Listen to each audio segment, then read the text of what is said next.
Hello, good evening and welcome back once again to In the Know, brought to you by the Racing Post and Coral, with 1 day down at the Cheltenham Festival 2022 and 3 more to go. But they're going to have to go some to beat the performances of this afternoon, whereby we saw an incredible Supreme Novices Hurdle winner in the shape of Constitution Hill, lowering the track record by the best part of a second. Edward Stone getting his just rewards in the Arkle and giving Alan King his first winner since 2017. And of course, what more can you say about Honeysuckle? 15 on the bounce and defends her champion hurdle crown against old rivals Epatante and Zane here. Those three and much, much more. Besides, of course, on a day when the ground was very fast, the bookies took one hell of a beating, albeit the handicap lot of the day, Gaelic Warrior, was beaten bang on the line by Brazil, as we said last night, from Mr. Tom Segal with that winning tip. You join us as we'll have a quick look back at today and obviously get stuck into tomorrow's races as well, where we could have a proper clash of the titans once again in the champion chase. The connections to Sir Gerhard probably already thinking, thank God we didn't run him in the Supreme against Constitution Hill. And of course, we've got Tiger Roll back for another bite. We've got a Brown Advisory that looks like an absolute cracker. And of course, we've got some nice races, including the Coral Cup. So handicaps at the ready for tomorrow. This is a live and interactive show, of course, on Facebook and YouTube. So if you are watching at home or wherever you are, maybe you're watching at Cheltenham in the pub, please like and subscribe to that stream and get involved and tell us how you did today and how you're hoping to do for the rest of the week. Let's see who's on the panel again tonight then. And once again, to my left in the studio, the man who joined us last night to preview today's racing. There we go, cut to him already. He's not even ready for that. that was a dramatic cut. There he is, yeah. A man who joined us last night to preview today's racing, spent this afternoon experiencing today's racing live and is now joining us to look back at today's racing and forwards to tomorrow's racing. Not to mention writing the previews and the stats. Graeme Rodway, you are some man. Well, you're 5 men based on that. I actually said today I'm a bit lost where I am because I was watching today's racing, tipping for tomorrow's racing and previewing Thursday's racing. So it's just Cheltenham-tastic, isn't it? It is, and that's the most. Just summoning all the energy you've got left to say Cheltenham-tastic, Graeme. That was wonderful. Yeah, it is, and we've got the dress code as well. Same as last night. Yeah, we sent around the memo and stuck to it, didn't we? Yeah. Is this to represent the bookies being beaten black and blue? Is that it from last night and today? Yeah, it's a bit like that, wasn't it today? I enjoyed it. It was good afternoon's racing. There were some superb performances, weren't there? Yeah. And a good day for racing because obviously Britain is back. It is, and Britain's back. Honeysuckle's unbeaten, but Constitution Hill and Edward Stone obviously popular winners. All 3 of them. Yeah, very popular winners. They were the sort of outstanding looking horses going into the race, weren't they? Constitution Hill, Edward Stone. Yeah, Honeysuckle was very good, wasn't she? She did turn up on her best form. That was the worry. Would she turn up on her best form? That was what I was concerned about. And she did turn up on her best form, didn't she? And if she did turn up on her best form, she would win. And she did win. She did it well. She did. And Tom Segal joining us from home as we look back at today's action. And yeah, no huge surprises, Tom. More a confirmation of class and ability in today's races. Much like yourself with Brazil a winning tip as well. Well, every occasionally you get one right. I thought the Meds was a surprise. I've got to give a shout out to the Coral Odds compilers. They gave that bonus yesterday, 5-1 for the British to win the Mares, and I laughed and said it should have been 50-1. They were spot on. So the Dark Knight, Ian Wassell, Andrew Lobo, Matt, Mark, you're better than me at pricing up. I should stick to just tipping, not pricing up. Well done, lads. I thought you were going to unleash your boys took one hell of a beating speech then, Tom. But what was your highlight of the day? At Constitution Hill, absolutely outstanding. Honeysuckle can try and win a 3rd champion hurdle, but she won't. He'll thrash her. Will he? Because obviously he's tiny. He won't go. I can't believe he'll go jumping. There's no point. Win the champion hurdle. I mean, to be fair, he could go one way with one and one way with the other, couldn't he? With Constitution Hill and John Ball. Well, John Bond's a big old Vittori. Looks like Vittori, isn't it? He'll go chasing. I think they'll keep Constitution's not very big. I think they'll keep him. I think he'll keep him hurdling, and so they should. If you can run 3:42 or whatever you can for 2 miles over hurdles, what's the point of going chasing? For me, I mean, win the champion hurdle, second best race of the year, isn't it? So try and win that one before you go chasing. That's it. Nicky Henson's won the champion hurdle 4 times, and all his winners were beaten in their novice events at Cheltenham, whereas he's got a better record with the winners going over fences, hasn't he? So anyway, let's not get ahead of ourselves. We've still got 3 days of Cheltenham 2022 to get involved in. David Stevens is joining us live from. Actually, I'm not sure where you are, David. From a room somewhere. You're not in the studio, so. Let's take a bit of a guess, but and just a reminder that Tom can't actually hear you today, David, and I think that was a personal request from you based on his comments on that mayor's price boost from last night. Indeed, yeah, I've got a few things to say about Tom, but he won't hear them, so we'll save that for another day. I'm not far from Cheltenham, actually. I was lucky enough to be there for most of the action today before obviously scooting off to speak to you guys. I thought it was brilliant. The reception that Honeysuckle got, it was like the crowd knew that it had 2 years worth of cheering to give her. That was brilliant. For me, the highlight was Edwardstone, just because I'm a big fan of Alan King. I'm a huge fan of Tom Cannon. 2 of the game's good guys, and fantastic for them to score. He's 12-1 for next year's champion chase, which I actually think is more than fair. But before we talk about next year's champion hurdle, there is the mouth-watering prospect that Constitution Hill and Honeysuckle could clash at Punchestown in the Punchestown Champion Hurdler. And those Coral compilers, who Tom was bigging up earlier, have priced up a match bet between those two, and they go 8-11 Constitution Hill, even money Honeysuckle. So they are very much, like Tom, in the Constitution Hill camp. And as I say, that could be Punchestown this season, which would be fantastic. Okay, Constitution Hill 8-11 and Honeysuckle even money if they meet at Punchestown. Then, of course, yeah, we've still got Aintree, still got Punchestown. The jump seasons are just getting started, yeah, it was a pretty good day today. Edwardstone, David, I think definitely a highlight, just in the sense of that's proper national hunt campaigning as well, isn't it? Taking the proper trial races, come back to the track every 6 or 7 weeks, win whatever's put in front of you, and then turn up at the festival and put it all together in style. Yeah, he's been absolutely brilliant. I mean, that's why he was favourite for the Arkle, of course, because of what he'd done over here. And there was a feeling that the Irish form, that Blue Lord Riviere to Tell, wasn't the strongest.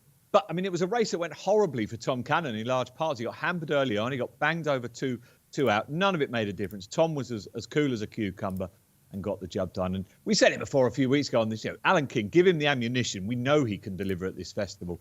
And as I say, I don't know what you guys think. I just think 12-1 for next year's champion chase. Obviously a long, long way off. But I thought that was a more than fair price. Yeah, I mean, he'll be 9 years old, so he's kind of it'll be his year, won't it, next year, and then he'll kind of maybe miss the boat slightly in that regard. But we'll see. I mean, we'll see whether it's a fair price tomorrow, because if Shishkin wins by 22 lengths, then who knows what he'll be.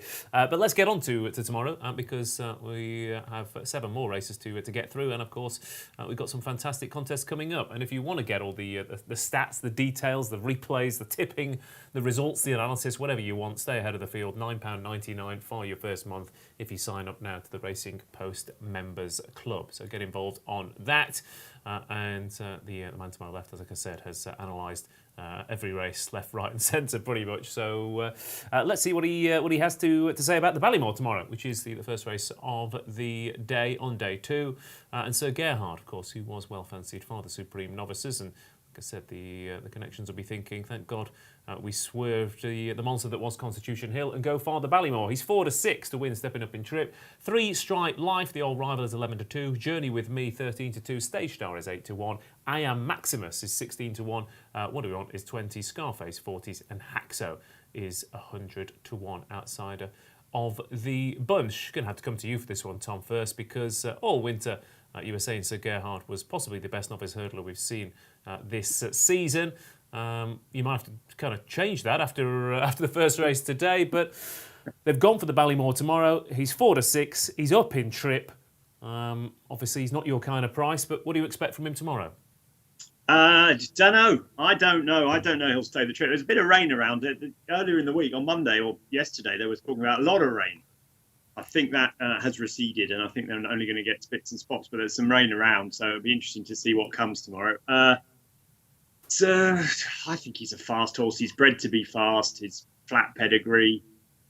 2 mile. I wouldn't have run him in this race. Obviously, they sort of had their hand forced because the Nutty horse had to run in the Supreme, didn't it? And so they sort of had to split those two up. And so they came here with it. I mean, he's got clearly the best form. I don't know, 2 miles, 5 furlongs. Oh, I wouldn't want to run. They got Annie Power wrong for years, didn't they? They never ran her in the champion hurdle until, she could have won 4 champion hurdles and they only won 1 with her.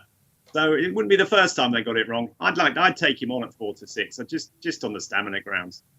Okay. I was kind of concerned that as well. But looking at previous Grade 1 winners over 2 miles in this race, so 8 from 16. Grade 1 winners over 2.5 plus a 3 from 22.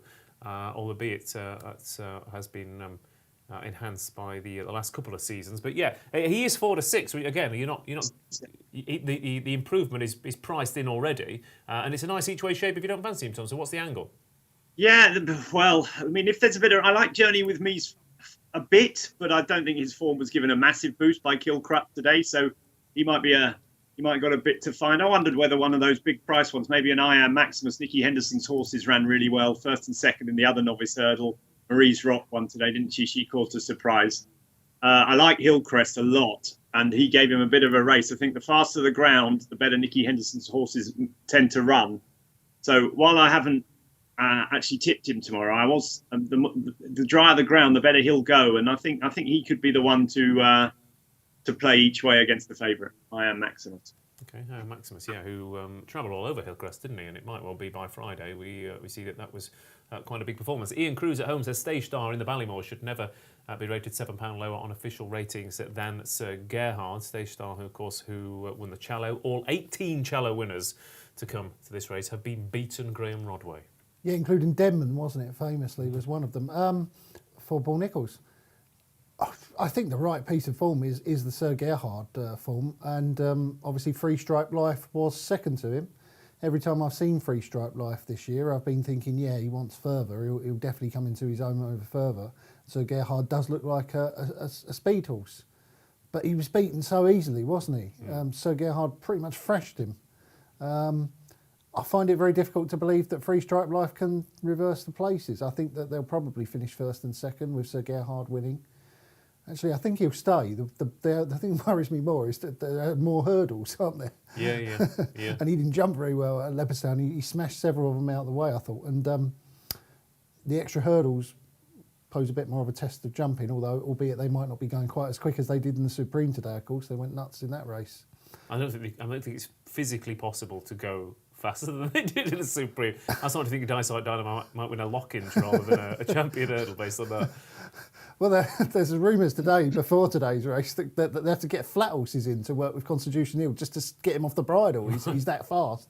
And that was before he won. But anyway, it turned out to be true. If I was going to play at the prices, I Am Maximus is the one, isn't he? He's got the course form. That came to the fore quite a bit today. Croix Rambler, best run, didn't it? Was at Cheltenham, and he bounced back to 4. I didn't think there was any way he would jump round there today, but he went round there like a lamb, didn't he? Having I thought made a Horlicks of plenty of fences at Ascot. So he's got the course form, ran Hillcrest Close. I don't really think Sir Gerhard will get beat, but if you were going to play, you'd be thinking each way I Am Maximus, or each way without the favourite. Maybe you could play it. You'd be surprised. David Stevens hopefully scrabbling for that market now off screen. You'd be very surprised if I Am Maximus wasn't in the 3 if you took Sir Gerhard out of this race. I'm not sure what sort of price you'd be looking at, maybe half what he's up there now, but I think that's probably the wise play if you must play in this first race. But I wouldn't be waging in at short odds on Sir Gerhard for all I think he'll win. Okay, very well. Bubba 1407 says a cardboard cutout of Sir Gerhard would win the Ballymore. Fair enough. Yeah, okay. Stick him on rails and rattle him round. 4 to 6 Sir Gerhard, 11 to 2 Free Stripe Life. Journey with Me, of course, representing Bob Ollinger connections, hasn't really been tested. He's the fly in the ointment, isn't he? Although it is a big step up for him. And What Do We Want, of course, who beat Ginto in a bumper. And even Scarface, I thought, travelled really well in that Ascot race, that Skytastic race. The Ascot Novice Hurdle has thrown up some lovely horses in the past few years. So it's not an open goal for Sir Gerhard, but Clearly, people are all over him here. David Stevens, 4-6 now in the market. Do you have a without the favourite betting? What are you offering punters at the moment for this? No, but we will have that without the favourite market up tomorrow. I can promise people that now. Gives the boys a bit of time to work on that one. Look, he's a worthy favourite, obviously, but he is also crying to be taken on here. I mean, you said it. It's got a shape of an each-way bet against him. I can see why the case for Iron Maximus has been made. Nicky Henderson supposedly out of form a few days ago. 2 winners today. That's actually been nibbled at. He's now 14-1 Iron Maximus with that Hillcrest form. I like Journey with Me for last year's winning connections. There's only one is 2 this season over hurdles. Now, he needs to improve, but it's one of those he could well improve and could improve significantly. And around 13-2, as I say, he's getting an each-way price as well against the favourite. So maybe the 2 for me if we're taking on this odds-on shot in the first. Okay, there we go. So the Ballymore Sir Gerhard then 4-6, but we're all in general agreement. I also thought Iron Maximus was the each-way play. It's just as soon as anybody says, "Oh, Hendo horses," bang, they're back on the first big stage. It happened in January. I remember he had 5 winners. I think it was Ascot or Kempton, and it's almost as if he times it. And there must be some sort of clock that goes 20 days without too many winners. Bang, he's out of form. Hendo says, right, let's unleash the big guns. Yeah, I don't know what's behind it really, trainer form. It's one of those sort of weird concepts that's hard to get your head around, isn't it? But it does seem to exist. It's an assumption a lot of the time that all the horses in the stable, in every stable, run to the same kind of clock. That's not necessarily the case. But anyway, Iron Maximus looks like the each-way play then for a few of us in the Ballymore Journey with Me. Also a potential improver for David. Stage Star, Let's Have It, says Mark Rowland. Fair enough, good luck with that. Stage Star for Glen Ryder as well. And Jesse James says 3 Stripe Live to turn around the form on these social comments at home. Okay, so Gerhard 4-6 then for the Ballymore. As we move on to the Brown Advisory, we have a cracking renewal this year with Brave Man's Game at 11-4. Lon Presse is 130, Ahoy Senor 6-1, Capadano 13-2, Beacon Edge 12-1, Fury Road 14s with 3 under through 5 and Gaillard de May nil, and bigger prices the rest. Brave Man's Game is up against 10 rivals here, which is almost as many as he's faced in every chase combined so far this season. The apple of Paul Nicholls' eye, and he was frustrated last season when he got beat. But again, there's more runners in this, Graeme, than the National Hunt Chase and the Turners combined as well. They've all gone for this 3-miler. If you're a novice chaser, you can pick your trip pretty much this season. And quite a lot of them have turned up in this, which is a bit of a surprise. So it's actually a really good renewal this year. Yeah, I mean, there's obviously a lot of decisions going on, isn't there? Trainers trying to find what they think are the best opportunities to win these races. Obviously, a lot of trainers have looked at that Turners and gone, we don't fancy taking on Bob Ollinger and Galopin de Champs. I think taking on one of them maybe, but once they saw both of them go there, they were probably thinking, let's try the Arkle or the other race. I mean, but we don't really need a Turners, do we? You know, Bob Ollinger could easily run in the Arkle and Galopin could have run in the RSA and everyone would have been happy. But there you go. It's another talking point for another day, isn't it? Yeah, the day of the day, isn't he? Brave Man's Game here. I mean, he jumps well. He's absolutely rock solid. But I don't think he's in the same league as some of these who are lining up against him. Okay. You know, he's very good, but he didn't get up the hill last year. He got left behind up the hill anyway, didn't he? Behind the other two. Well, I mean, the other two, and one of them is 16-1 in this race as well. Yeah, I thought it was between Lon Presse and Ahoy Senor. Okay. I come down on Lon Presse because, well, not only has he looked absolutely amazing, but he's got the course form, hasn't he? Well, I'm not sure about Ahoy Senor on this track. All of his best form is on flatter terrain, isn't it? And yeah, Charlie Post, I think, was responsible for sort of bringing him through the point ranks, or saw him win his point, and that was on a flat track. And he was saying that maybe he's a flat track horse as well. And I just think there's bits and pieces of his form that suggest that might be the case. The more rain, the better as well for both of them, probably. Lon Presse and Ahoy Senor. They both want. There is a lot of rain forecast, isn't there? So I mean, there's going to have to be, isn't there, based on those times? Oh yeah, today. hoping so. Are they going to stick water on tonight? That's the worry. If they put water on, then it rains. What could happen then? Well, go. How ground will the soft be? That's the We're question. going back to that old question, aren't we? Yeah. Question, aren't we? No, Robert? yeah. So I mean, Lon Presse for me, but I think it's an absolute 2-horse race between Lon Presse and Ahoy Senor. You can't have anything else. Okay, fair enough. Can't have anything else as G-Rod. I was about to say that there was loads in with a chance here, Tom Segal, and I've got there's a slight feel to me like an old-fashioned. I say old-fashioned. I'm not that old, but an old-fashioned RSA where you've got a load of Irish horses who have got various digits and letters next to their name. But they come to Cheltenham and they turn out to be bomb-proof after running all those tough races over the winter. And you've got your Fury Roads, your Beacon Edges, your Capadanos, your Gaillard Domain Hills that represent those. And then you've got your British novice chaser contingent as well. Which side of the Irish Sea are you on for this race? I'm not as confident as G-Rod about the British winning, but I do love Long Press as a horse. I'm like G-Rod. I like Brave Man's Game a lot. The only thing is, the horses he beat at Newbury today got lapped, didn't they? Grumpy Charlie pulled up and perhaps Fancy finished last of 5, I think, to finish in the National Hunt Chase. So that form wasn't given a great boost. Lucinda Russell's horse obviously won the Ultima, which would suggest that they're going fantastically well. She's a brilliant trainer of staying chasers. I'd be very worried about Ahoy Senor I'm on Long Press, and I have been for ages. And since he was sent to this race, actually, which isn't ages, about 2 days ago, to be honest. But time flies, doesn't it, Tom? Time flies. I'm very wary of Ahoy Senor. When we did our sort of preview for the start of the season, Ahoy Senor was my horse to follow, and I suggested backing him for this race at 40, 50 to 1 or something. So wouldn't mind if he won, that's for sure. But I don't think it's a 2-horse race. Capadano, if there's no rain, he loves good ground. He left his form miles behind when he went to Punchestown on good ground over hurdles, when he went up to 3 miles last year. He's a good horse he is. I'd be dangerous to him. Beacon Edge, it will help him stay because I'm not sure he's that strong a stayer. He's good horse. But Fury Road, ran in that a great 3-mile race, didn't he? But with Monkfish and all that, I think it's a really good race. Gaillard Domain Hills. I'm not as confident as G-Rod at all that it's going to be a British whitewash. See what I did there? Ahoy Senor. The Scottish thing. We're always claiming Scottish horses when we don't have them, really. But I think Brave Man's Game is one to take on. I've gone for Long Press, but I am worried about Capadano especially.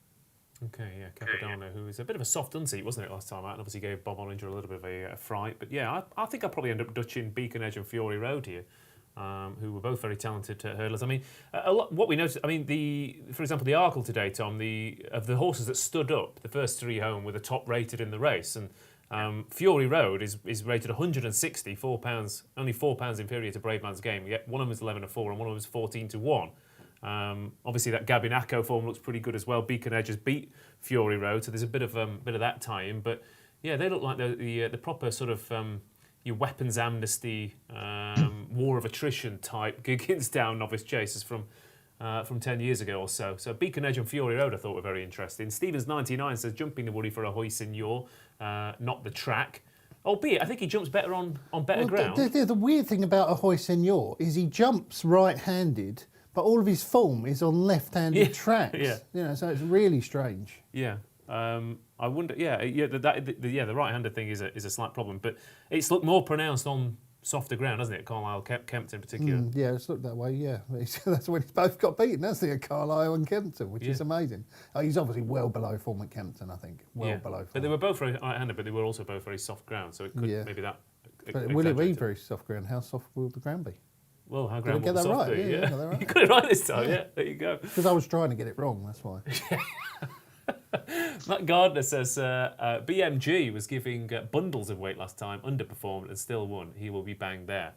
Brave Man's Game it is 11 to 4 though, Matt. So it is priced up in the betting as it stands.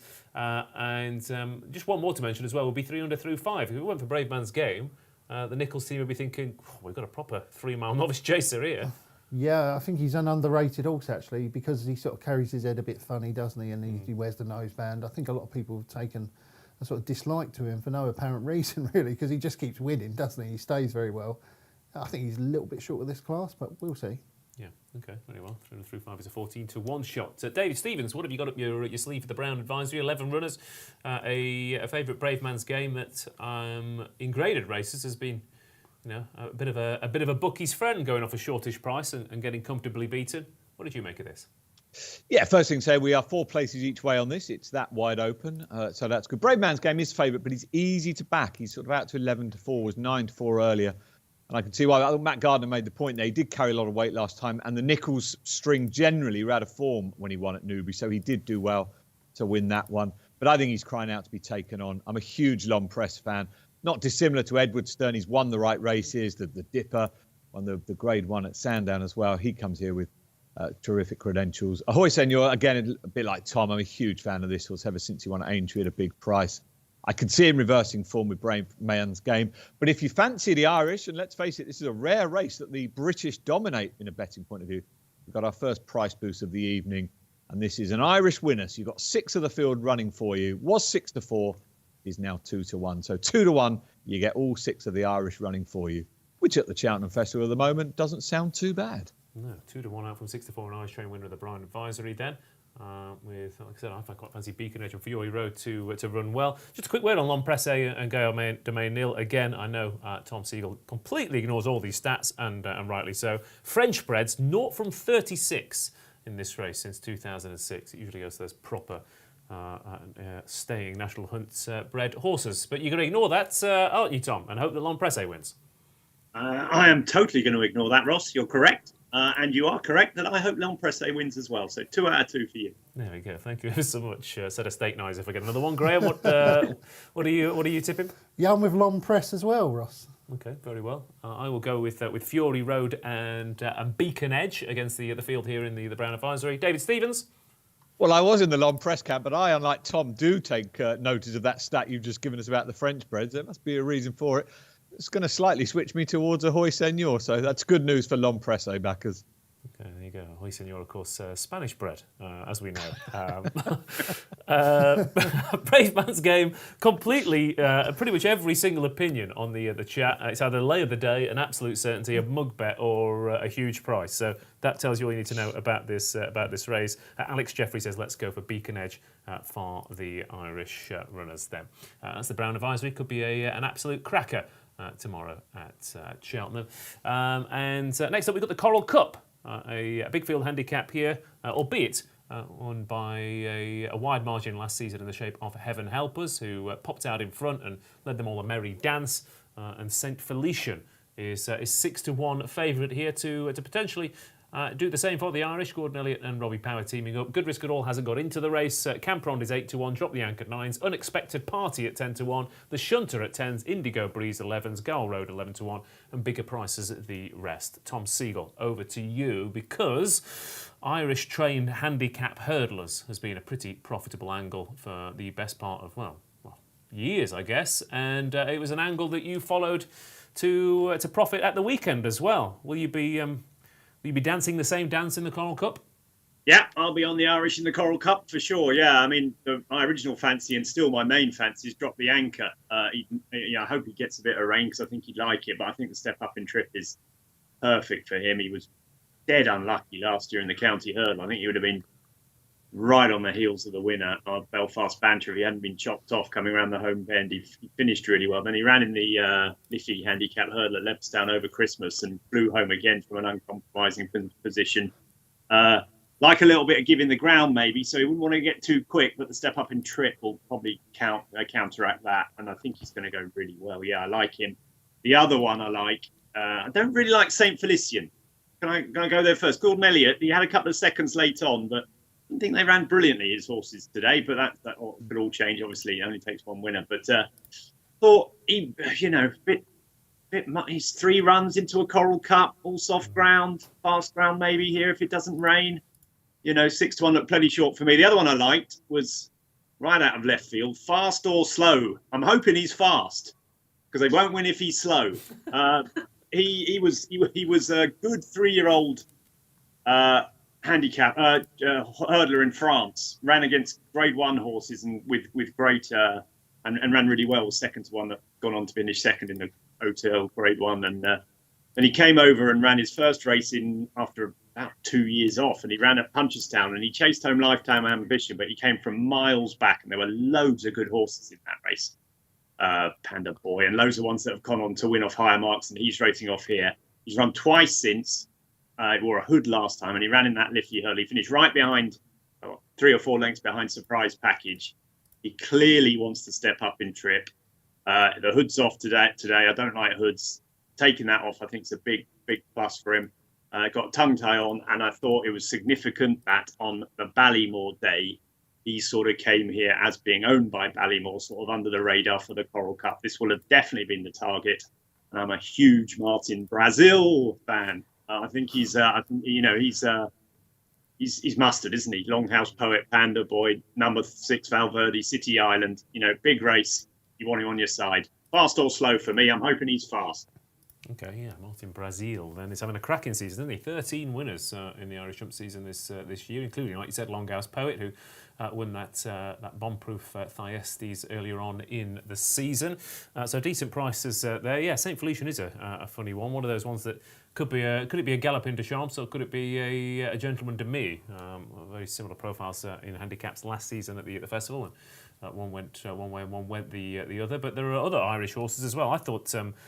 The horse that sent Grand Roi was sent off 6-1 favourite for this race last year, and whatever went wrong, whatever could go wrong did go wrong in that contest. Obviously, the front runner kicked on and made all, but got stopped in its run. Fallers fell in front of it. Everything went wrong for this horse, and I thought it ran a bit of a cracker behind the Devil's Coachman last time out. Exactly the same mark, 6-1 last year, 20 this year. So I thought he was interesting. The thing that caught my eye about him is that Davy Russell is riding him, and I think Gordon Elliott's got. Oh, he's got loads in this race. I've lost count. It's like 5, 6 or 7 in that region, and Davy Russell rode quite a few of them on their last start or recently, and I don't know whether he would have had the choice, but having ridden so many of them, I would have thought that he might have had a say. And he's on Grand Roi, which I thought was quite interesting. I think I do like the favourite. I do think it's got a huge chance. This is a massive plot job, obviously.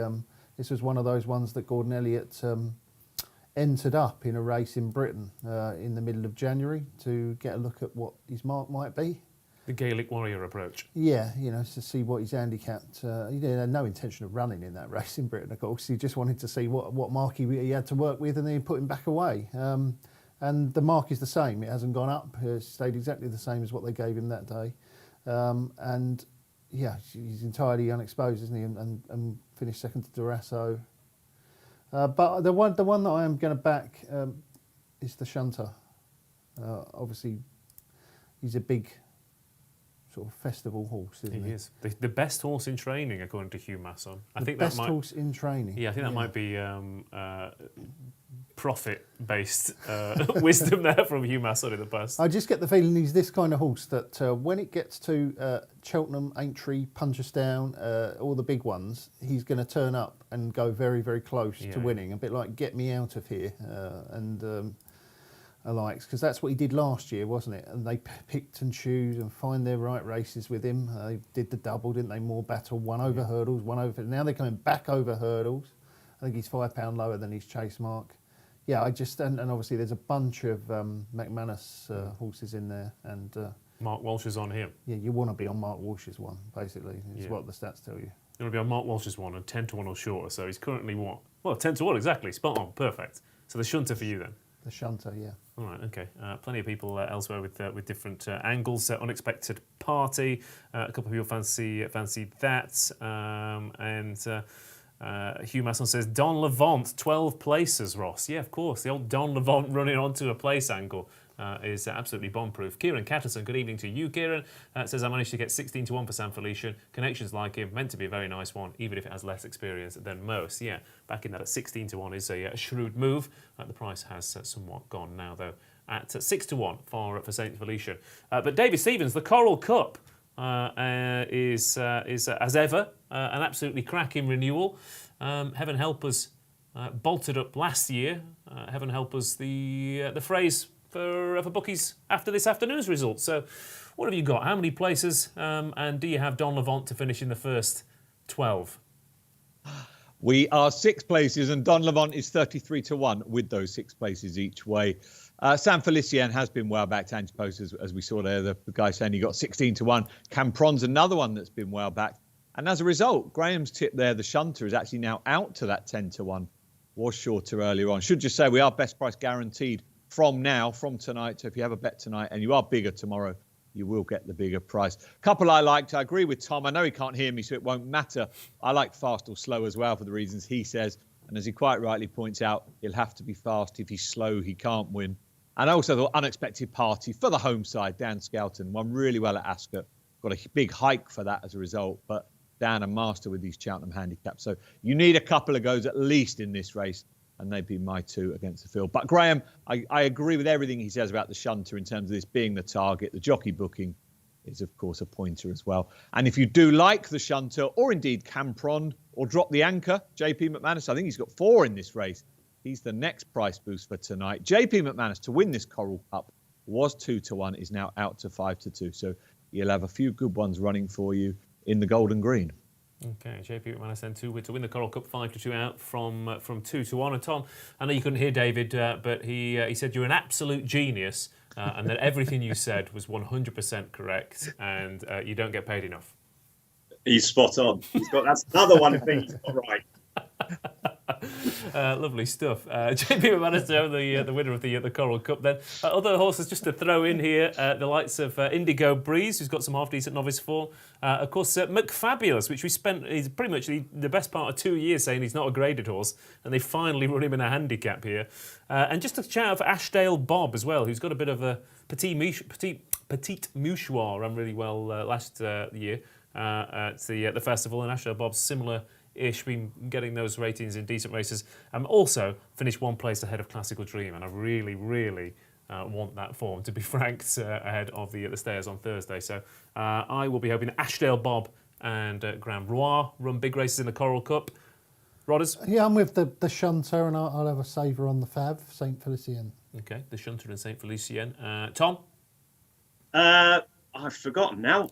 Fast or Slow is one of them, and Drop the Anchor's the other one. There we go. And David? Fast or Slow at Unexpected Party. And so just a quick line on the ground, and we've all been talking about the rain and what it might do. John Pullen, the clerk of the course, who, of course, overseeing his first festival. I mean, who would be a clerk of the course? He says he's seen 3 different forecasts, or 3 forecasts. They all say different things. I mean, that's the sort of task that these clerks face. Should he water, then it rains. It's so difficult. So give the clerk a break, whatever happens. Yeah, well, take the spotlight off the starter at least, won't it? So there's that to bear in mind. As we move on from the Coral Cup to an absolute blinding champion chase tomorrow, of course, where we get to see Shishkin versus Energumen once again at the scene of a racecourse that Shishkin has yet to lose a race at. 10-11, Shishkin to win again. Energumen is 100-30. Chacun Pour Soir again was a very short price favourite for this last year. He's 6-1 this year. Nube Negro, unlucky last season, is 12-1. Envoy Allen at 18-1 as well. Put the Kettle on 22-1. Funambule Civil at 33s, and Politolog at 66-1. The outsider of the bunch. And I'm going to come to you for this on Rodders first again. It's potentially another race that we could unleash either a superstar or an incredible performance. Or it's not going to be dull, this race, is it? By any stretch of the imagination. Got 3 top-class horses in it, don't we? All 179 at their best, I think. Apart from Shishkin, of course, is 181 on RPRs. I think Shishkin will win. I think that he energized him through everything that he had at him and still couldn't beat him at Ascot. And I expect him to confirm the places. I don't know what Chacun Pour Soir is going to do. I don't think he knows what he's going to do. But I'm not sure he knows at the bottom of the hill what he's going to do. Never mind now. But if he turns up his best form, he's obviously going to be bang there. I've backed Nube Negra each way, anti-post, a long time ago, more than 2 days ago. And I'm happy with that bet at 16-1 with him coming in. That's it. I'm after you now. That's it. With him coming in, fresh. So, I think that Shishkin will win, and I'm hoping Nube Negra will at least place, and who knows if something ridiculous happens, which sometimes happens in racing, particularly in this race. It's happened a few times. Remember Duvan turning up and looking like he'd win, and Special Tiara. Yeah, Special Tiara and Chacun Pour Soir last year, of course. And there's been some weird ones in there. I think I remember Tim. I remember Tom. I was Tim, yeah. I remember Tom tipping New Mill all those years ago when, was it Coulter Star fell? So there's been some weird ones in this race. Let's hope we don't get it because it's a fantastic race and we all want to see the best horse win, but it does happen. But it does happen indeed, especially 2 miles at what should be a furious pace as well. It's one of those markets, Tom. That again, if you'd looked at this sort of 12, 13, 14 months ago, and you'd said the likes of Envoy LM might be turning up here at 18 to 1, and that last year's winner, Put the Kettle On, would have had a shocker of a season and be 22 to 1. And it's an interesting market in that regard, but I just absolutely love Shishkin, and I want to see him. I want to see him win. He loves the festival. He loves the track. Is there anything that could beat him in your eyes? Yeah, the fences.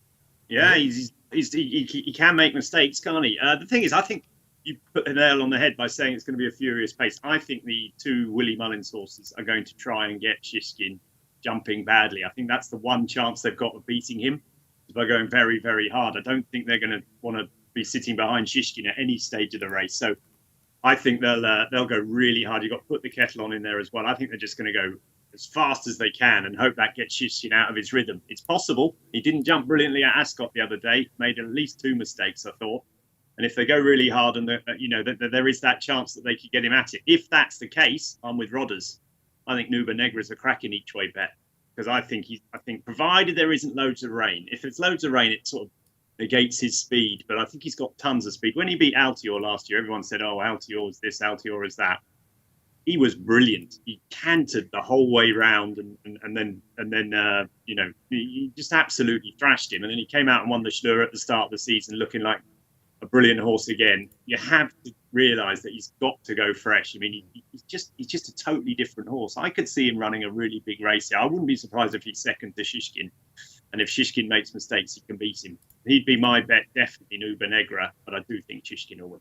Yeah, Nuba Negra. Yeah, it's I said 4 times over fences he's come off the back of a break, Tom, and it's 2 wins and 2 seconds. And like you said, I mean, Skelton's just taken that approach to the whole festival, isn't it? It's a bold approach. Obviously, Too Friendly was his only runner today. That ran a cracker in the Fred Winter, finished 5th, travelled really well, and he's clearly gone.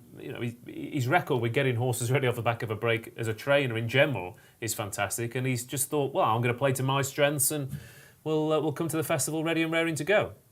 Yeah, absolutely. I mean, what weight race should he have run in? He wouldn't have won any other races if he'd run him again, would he? Because he's just no good after a race. It obviously takes ages to get over them. So you've got to play to your strengths. You've got to play to the horse's strengths. His strength is coming here fresh. If the ground is white like it was today, and the current forecasts are sort of on and off about how much rain they're going to be. Some of them say there's going to be no rain. He would come into it. He'd definitely come into it if they go really hard out front. Okay, very well. Other horses, I mean, we've got to mention Envoy Allen here, because you, obviously, what don't you do at the Racing Post, Rodders, quite frankly, but RPRs, 166, career best last time out, despite it looking like, a bit of a procession. It was a 3-runner race. He beat Battle Over Doyen, 7.5 lengths, sent off 2 to 5, but he was awarded his career best RPR. He's unbeaten in all races under 2.5 miles. Obviously, he was sent off 4 to 9 last year when falling. So it's rare that you get a horse of his quality going off at this price in a race. Yeah, it is. Yeah, obviously last year he came in as the absolute banker of the meeting for most people, and it's just gone to being a complete outsider out of nowhere, hasn't he? He is, of course, running in one of the hottest races of the whole week, which is slightly worrying. And he's 13 to 15 pound off them on RPRs, even with 166. I mean, he is, but he was coming into the festival last year. He was rated the same as Shishkin. Yeah. So their careers have gone either way. I think last that, year, 12 months ago, we thought, well, these are the same. This is the same quality horse. Yeah, you could have made similar. I think that some of the RPRs lads have been in there and pulled down some of those ratings. Right. I don't know what you're going to say then, but some of the RPR lads have been having a few pints before sorting that out. No, I just noticed that he was given a really big RPR for his first win back. Was it Down Royal? And that got downgraded. Yeah, that was downgraded, but it's a Leopardstown one where he's got 166. Yeah, but I think he was up around 165 on Down Royal, something like that. But he's miles off them. He won't win, I don't think. Okay, fair enough. There we go, Envoy Allen, 18 to 1. David Stevens, Shishkin 10 to 11 here. And again, I mean, the problem is I tried to get the favourites beaten today, and I failed miserably in the races that I wanted to take them on. And every time I see Shishkin, they throw everything they possibly can at this horse to try and get him beat. And like Honeysuckle, doesn't work. Yeah, and I expect more of the same tomorrow. Willie Mullins sort of bigged up Chacun Pour Soi, say I'd have him every day of the week, but Paul Townend obviously has gone for Energumene. So could we see a repeat of that brilliant Clarence House? I think Shishkin, whatever the Irish horses try and do, I think Nico de Boinville knows he's got the horse. He can ride his own race. And I hope we see him win, because Honeysuckle was brilliant today. Obviously, Constitution Hill was brilliant. Edwardstown. This meeting is about the champions, the superstars, and Shishkin is undoubtedly one of those. It's getting dangerously close for me to a very, very backable price. I mean, wouldn't surprise me if there's a bit of even money around somewhere tomorrow. Given he was 8-13 a few days ago, that's quite a drift, really. I'm with the boys on Nubi Negra. He should have won it last year, really, though, and this is a tougher race, but he's certainly an each-way play. Put the kettle on. She just comes alive here, so you're taking a chance, obviously, after the season she's had, but she's a price worth taking, I think. Jacques Ampoissoir, I just can't have at all. 2 runs in this country. He's not delivered either time. So, yeah, for me, Shishkin, again, I can see Energumene getting close, but not close enough. But if you do fancy a repeat of that Ascot 1-2, that is our third and final price boost of the night. Was 3-1, now 7-2. Shishkin, hopefully to beat them all, but to beat Energumene, now 7-2. Okay, 7-2 out from 3-1 then to confirm that Ascot form. I think Shishkin will win, and actually, why have we put it up an each way bet? I think Shishkin will win. What do you think, Graeme? Yeah, I think Shishkin will win, but I have backed Nubi Negra each way. Okay, and Tom? Same for me, exactly the same as Rodders. Okay, very well. Nubi Negra, who is actually a Spanish bred, by the way, as well. Doubling up with their Hoy Senor, perhaps. David, what do you think? What's the record for Spanish breds? Good question. I'll try and dig that out. I mean, Nubi Negra nearly won a champion chase, nearly won a Fred Winter, so yeah, mixed. This is very important, because if you tell me Spanish breds have never lost a race at a festival, this changes things dramatically. But you're a man that's easily swayed, David, aren't you? Oh, I really am. Sell me anything. In the meantime, until we know about Spanish breds, so Shishkin all the way for me to prove he's a superstar. Okay, well, in that case, David, Simon did say that I could have 5-2 about Shishkin last night. So, is that all right? No, have 3-1. Oh, thanks, mate. Amazing. I'll come round and put that on. Put the kettle on has gone off the boil, says Cliff. Yes. Beautifully done there with that. Probably you've been used before, but I still enjoy it. Envoy hasn't beaten anything over fences, says Stevens, and he thinks that Envoy Island race last time out was a shocking Grade 1. Shishkin then 10-11 for a fantastic Grade 1 tomorrow.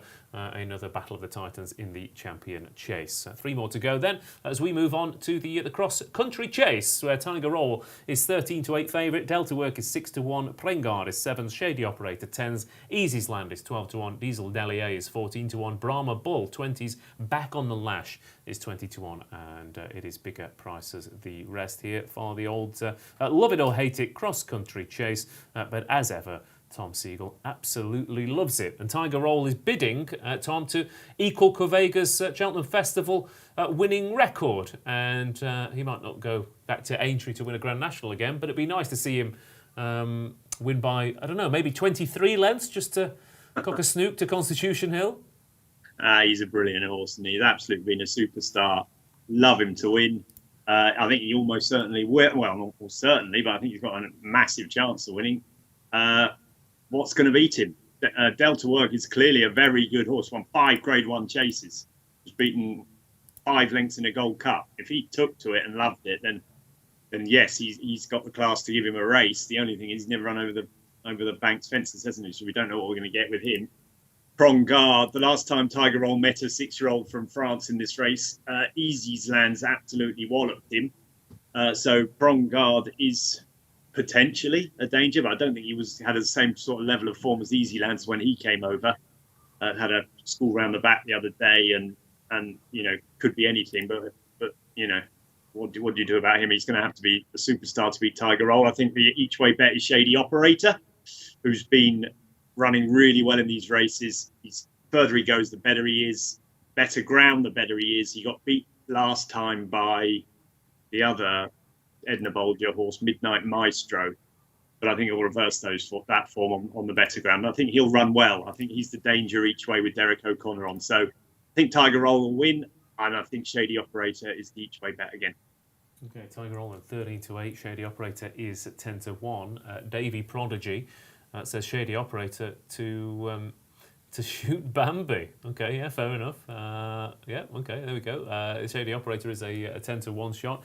Tiger Roll is a 13-8 favourite though here. Delta Work, a 5-time Grade 1 winner. Going over the cross-country fences. It's actually a really fascinating cross-country. I mean, it's always a fascinating cross-country just because it's such a bizarre contest. But this year, you've got Ender Bolger runners, you've got French Raiders, you've got Tiger Roll, you've got Grade 1 winners, and then you've got the likes, Martin Keithley has an insane record in this as well. Back on the lash was 20-1. Yeah, I don't. I obviously you do have to take to it, but I think most horses who run in this race, they sort of know that they're taken to it. Do you know what I mean? Yeah. They would have tried them somewhere, probably Punchestown in Ireland, if you. If Delta Work is able to jump around there, and he can definitely beat Tiger Roll, can't he? He was sixth in the Irish Gold Cup last time, wasn't he? Yeah. So I'm not sure Tiger Roll would be able to do that at his age right now. Different test, of course. I only see two ways this race goes. If Tiger Roll wins and everyone lauds him, and it'll be one of the great days at Cheltenham as he joins the greats. He's already a great, obviously, but he will ride off into the sunset, I expect, on the back of victory. Or Delta Work really enjoys it and goes around and outclasses him. He's obviously a bit younger than him, isn't he? I think he's a 9-year-old. Fresh as a daisy at 9 years old, but practically. Well, for this race, and it's happened earlier in the year in a race here where there were a bunch of horses proven over the cross country course who turned up, and then back on the lash turned up. I think he's a 7-year-old. He's a lot younger than them, and he'd run in a novice chase going in, and he just was too good for them because he was just younger and had more speed in his legs basically, and that's what this race is. It just turns into a test of speed over the last half mile. So I only see two ways the race can go. Either Tiger Roll wins or Delta Work outclasses him, and at the prices, I think Delta Work's a bet. Okay, very well. Ed, though, says, let's go Tiger. I'll tell you a little tiger emoji there. Yeah, Tiger Roll would not... there would be a dry eye in the house, David, as this horse absolutely bolted up. It's not his fault. His owner keeps winding everyone up, is it? He's coming here and his form figures are practically irrelevant. He's reunited with David Russell, who was on board Aintree in 2019, and he's going to take some beating. Yeah, he's an extraordinary horse, as Graeme said. He doesn't need to win this to be a legend, to do what he's done at Cheltenham. Never mind chucking 2 Grand Nationals, and you say it's not his fault who his owners are. But I just have this nagging doubt over why are they also running Delta Work? Yeah, we know that Michael O'Leary would not, you look at him in business. I don't think he's a sentimental man, but surely he would want Tiger Roll to win this. Why are they running another one that could consider? I mean, what if Tiger Roll finishes second to Delta? I don't know. I just cannot understand. He did run Balco de Flow last year as well in this as well, and it may be, I don't know. It's he does have a tendency to throw that, maybe to get a slightly better price. Possibly, or maybe they would just quite rightly say, look, we want to give ourselves the best possible chance of winning a Cheltenham race, and we've got horses that can go for it. So, look, it would be brilliant. It would raise the roof. It would do all of those things. If he returns to his form of 12 months ago, then yes, he'll win this at 13-8, though. I don't particularly want to find out. 4 places each way, so we've got to take him on with something. And unlike Tom, I do like Prengard, who has won one of these cross-country races, in France. Listed status, and then came over here to have one run, but we can expect him to move bundles for that for Ender Bolger, who's got such a good record in this. So I would be taking Tiger Roll on each way, but happily, if he were to win, I would be cheering him, as Graeme says, off into the sunset, and then we can all rue the fact that he's not running in the Grand National. Yeah, or he comes back next year, wins this again, and wins at Aintree, and it's all just a big publicity stunt. But of course, Michael, if you do pay an extra £25, you can get some weight taken off Tiger Roll at Aintree. Just get in touch with the BHA handicapper, and or just take some. Put the coat on. I don't know. You have to be creative about these things. Tiger Roll 13-8 favourite. Then Delta Works 6-1. A few people think Delta Works are here to have a bit of a prep for the national, where of course he's entered as his far class, who's got a cracking chance for the same owners. But Tiger Roll, yay or nay? Oh, I hope yay, but I'll be back in Delta Work. Okay, Tom Segal, yes or no? Yeah, I think Tiger Roll will win. Okay, very well. David Stevens, we or no? I'm in the middle here, but if he were to win Tiger Roll, as Rodders would say, it would be Cheltenham-tastic. It would indeed. And plenty of love for Shady Operator on the chat as well. 2 more races to go then on day 2. We are over to the Grand Annual. 2 miles the distance here for this handicap chase. And as ever, it is an absolute blinder. It's going to be fast. It's going to be furious. And we've got another JP McManus trained favourite here, ridden by Mark Walsh in the shape of Andy Dufreyne at 13-2. Amarillo Sky 7-1. Buddy Rich 15-2. Time White 9-1. Embittered 10-1. Editor de Geet 10-1. Sky Pirate 12s. Dancing on My Own is 14-1. And bigger prices the rest. Sky Pirate, of course, bidding to win this race for the second year running. And there's been no repeat winner since 1959. But it is, of course, Andy Dufreyne at the top of the betting here, Graeme. I imagine ridden very patiently. I mean, he waited the best part of 20 years to escape Shawshank. So I don't think 19 runners in the Grand Annual is going to stop him. No, I think he's my idea of a winner. I mean, he's obviously priced accordingly, isn't he? But he brings the Irish graded form into Cheltenham Handicap, which has been a very good angle over recent years, hasn't he? He was second behind Captain Guinness, wasn't he, last time? And was it Captain Guinness finished behind in the Tingle Creek, didn't he? Ran well in Tingle Creek. And he won last time, didn't he, Captain Guinness, in the... was it Bobby Joe? Not the Bobby Joe, the 2 mile one. Yeah. You were looking like I was wrong, but I'm sure I'm right. No, you're right. I was just, I was having my own thoughts. I think he's got. I hate coming into these races, and it's the Grand Annual. You've got 20 odd runners, and tipping Andy Dufreyne as favourite is rubbish, isn't it? But then when he wins, yeah, actually, it's all right. Well, you don't have to, Graeme. No one's forcing you. No, sadly, the other one that's got a huge chance is the second fab, isn't it? Amarillo Sky. Jumped well around Newbury last time, massively progressive. Similar, was it Tizzy won this with Oiseau de Nuit. Oiseau de Nuit, yeah, by a mile, didn't he, Tizzy? And he had Tizzy, the closer, Tizzy. Tizzy, yeah. He had a good runner today, didn't he, Tizzy? He did, Warlord, yeah. Yeah, no, he had one run and well. Oscar Elite, ran very well, yes. And I didn't think that also had much chance at all, but that ran very well. So, boring as it is, I think I'll be back in those 2, and they're both at the top of the market. I'll be disappointed if I don't win. Okay, very well. Favourite and second favourite in the Grand Annual for Graeme Rodway. It's been a long day for Graeme, I think. Vortex Fitness says Editor de Geet will get out in front. Don't think he'll see another rival in this. Yeah, of course, Editor de Geet have been talked up as a potential champion chase runner earlier on in the season. But it's Andy Dufreyne and Amarillo Sky at the top of the betting here, Tom. And you've been talking up Tizzy's runner in this race for days now. Tizzy's runner, that for sure. I sort of half agree with Vortex Fitness there. I'm not a man for much fitness, I can assure you, but Vortex. I've never seen you stand up, Tom. Never mind anything else. So. Vortex could be spot on there. I quite fancy Editor de Geet in this. I do like Amarillo Sky, but I like front runners in any race. I don't mind how fast they go. We saw that in the Constitution Hill. It was right up with the pace and never stopped. And I just like front runners and chases around Cheltenham. Full stop.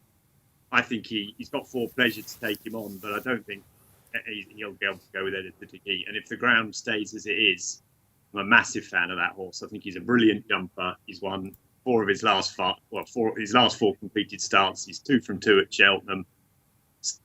Drier the ground, the better for him, but I think it's going to be really hard to catch. So Editor de Geet is definitely one I would back, and Amarillo Sky is the other, because I was so impressed with him at Newbury. But I actually didn't think this was that strong a race. I couldn't find. I was looking down the list trying to find one at a massive price, and I didn't really fancy much big price. Sky Pirate can go well again. Not quite sure why anyone thinks Embittered is going to do better than he did. I know he was fancied last year, but he wasn't. He fell quite early on. Time White is interesting. He ran behind Amarillo Sky earlier in the season. I didn't really fancy Buddy Rich, and Andy Dufreyne, he's just a bit of a softie for me. I mean, he's a big talking horse and is going to do this and going to do that, and he's sort of, I don't know, he's never really produced it. He could be a different class to these, but I'm not sure he'll be a different class to Editor de Geet. I think we'll be seeing him in the Champion Chase next year. I'm not sure he'll be beating Shishkin and Edwardstone and his pals, but I think we'll see him in it, and I think he'll run really well. Okay, very well. It is a 10 to 1 shot for the Gary Moore stable. Tom Williams says Sam Thomas to have his first festival winner with Beyond Midnight has to go left-handed. Yeah, Beyond Midnight has to have a bit of a squeak, doesn't he? Sam Twiston-Davies unbeaten on handicap chases over 2 miles on him this season, and ran into Fun and Buell Civil, and of course runs it in the champion chase, so this will be very much easier for him. Beat Sky Pirate by 6 lengths, didn't he? Plenty of others in the chance. Time White has a bit of the old school Nichols Grand Annual runner feel, doesn't it? The Lepresian of the race, potentially. Buddy Rich. And I'd like a price, Mr. Stevens, on Capucha Mix for Henry de Bromhead, who, if you watched the Grand Annual back from last year, this horse was still in front at the final fence. It went off a bit too quick, did too much. But Sky Pirate's a 12 to 1 shot. I'm not entirely sure this horse should be, well, whatever price you're going to give me. He's a 33 to 1 shot, and we've got 5 places each way in there, so that would definitely be a bit of each way value against these 2 market leaders. In fairness to Rodders, Amarillo Sky wasn't second favourite a couple of hours ago. He's come in from 10 to 1, no surprise. Been well tipped up there by Tom and Rodders, so that one's in 7 to 1. And obviously, the Tizzies, as we've never called them, we obviously we sponsor the yard, we do the blog.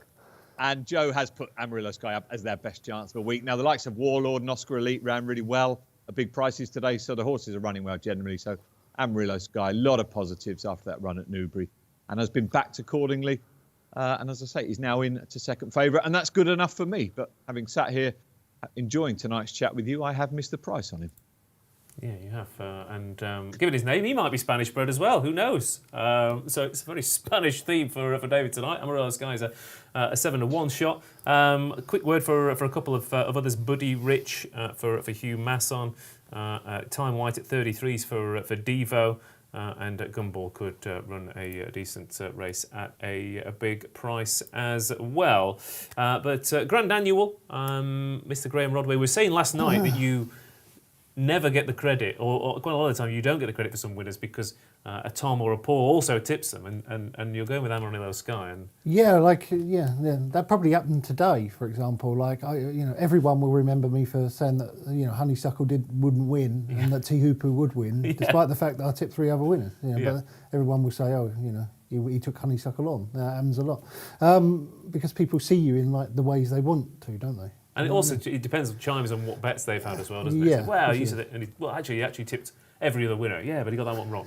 Yeah, exactly. Anyway, Andy Dufreyne and Amarillo Sky for Tizzy Rascal. Tizzy Rascal, lovely stuff. Tom.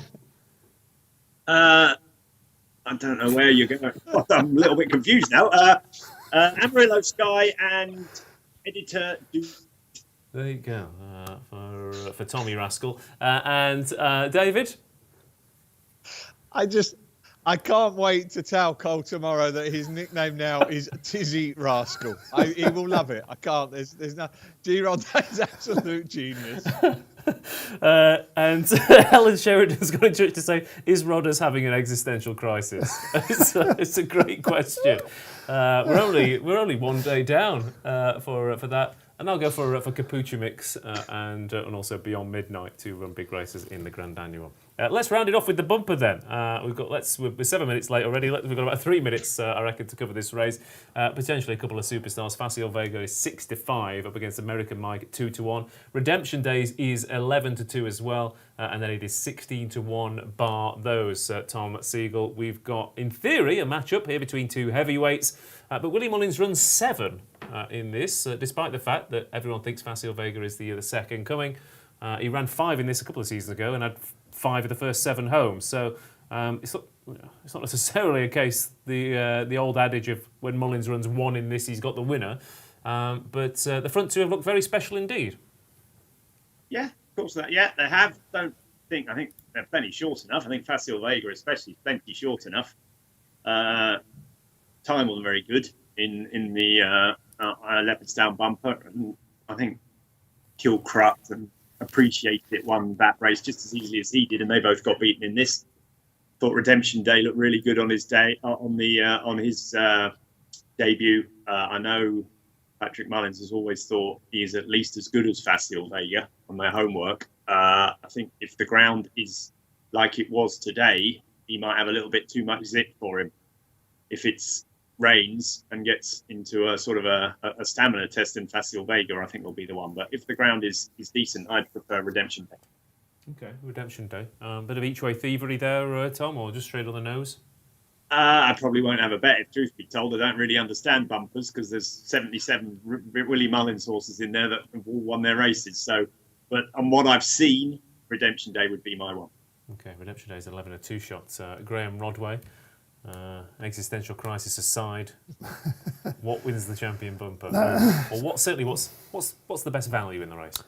I think of the big two, I prefer American Mike over Facile Vega, and I think that he should be favourite actually. His times are better in short, and that's all we've really got to go on, isn't it? With these horses in bumpers, it's difficult to tell. Facile Vega might well improve if they go faster, might well run better times. But on what we know and what we've seen, I think American Mike will beat Facile Vega. I was impressed with Redemption Day, and I've had him in mind for this race ever since he won that race. The second Music Drive won a Nace bumper at the end of last month, beating Sander Clegane, who'd finished second to Facile Vega, so the form is there. And I don't really understand why there's such a big price disparity between the two. I mean, Redemption Day thrashed Music Drive on the bridle. Is our Jester running? I can't see him on the list. But we've. What price is our Jester, David? He's a 50 to 1 shot. Yeah, I mean he's got a good chance. If you want to back also a really big price, Hughie Morrison trains him, and he doesn't have many jumping horses, and he does well at big meetings like this. He had a big winner at Royal Ascot, didn't he? Quickthorn. He just looks the type of horse to me that, will definitely be the best of the British. But these Irish bumper horses are good, aren't they? They always are every year. So he probably won't beat them. But at 50s, I'll be having a tenner each way. Okay, a little tickle there from Rodders at a big price. David Stevens, do you understand bumpers? Just about. They run round, they don't jump any fences, and Willie Mullins wins it. Yeah. There's so many of these though with a 1 to their name, so we just don't know how good they all are. So, having said all that about Willie Mullins, at the prices, I'd probably have to take him on with the Gordon Elliott horse, who looked really good before Facile Vega had even set foot on a race course. Has been backed a little bit in the last few days anyway, American Mike. But yeah, 2 to 1 versus 6 to 5. But look, say Willie Mullins has come here absolutely mob-handed, and be no surprise to see him dominate the finish. Okay, thank you very much, David. That pretty much brings day two to an end in terms of our previews. Then we've potentially got some absolutely corking matchups and hopefully some nice price winners as well. But before we wrap up, we have to get the naps of day 2 from our team. Starting off to my left with Mr. Graeme Rodway. Day 2, you had a good day 1. What's the nap? I'm going to go with Long Press. Okay. In the 205. In the Brown Advisory. Yeah. Okay, Graeme Rodway going with Long Press then in the Brown Advisory. Tom? Well, Rodders has nicked my Long Press. I was going to nick David Stevens' Amarillo Sky, but I'll go for Drop the Anchor in the Coral Cup. Okay, Drop the Anchor then in the Coral Cup. David Stevens? Well, thank you very much, Tom, for not taking Amarillo Sky. It is, of course, my nap for Tizzy Rascal and the team. Should just give a quick mention, of course. I failed to finish off a money back up to a tenner as a free bet. If your horse doesn't get round, Dysart Dynamo and Tell Me Something Girl, the highest profile ones of those today. And of course, we've got our Racing Super Series, free to enter. Find a horse to place in every race for a chance to win up to 50 grand. As I say, it's free to enter. Okay, lovely stuff. And I'm going to go for an absolutely mad nap here.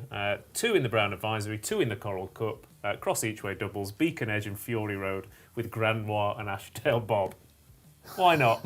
If it wins, if that comes in, you're never coming back in here again, are they? That'll be it. And if it doesn't come in, then no one will ever remember. So that's absolutely fine. It's the absolutely perfect play. It's the perfect play. Tom, thanks ever so much. I hear you're coming into the studio tomorrow. Is that right? I know, I got it spot on, didn't I? You're the Dysart Dynamo, the greatest horse I've ever seen, Ross. The figures, the magic figures. Yeah. I mean, he's like I said. They should just run him in the lock-hinge and just set off. He'll win. King stand. Yeah, but we'll see you tomorrow, Tom. Right here, right? You're coming in, is that right? I got a very busy day tomorrow, Ross. I would have loved to have come in and joined you, but I'm not sure I'll be able to make it in time. You've got a dog to walk, is that right?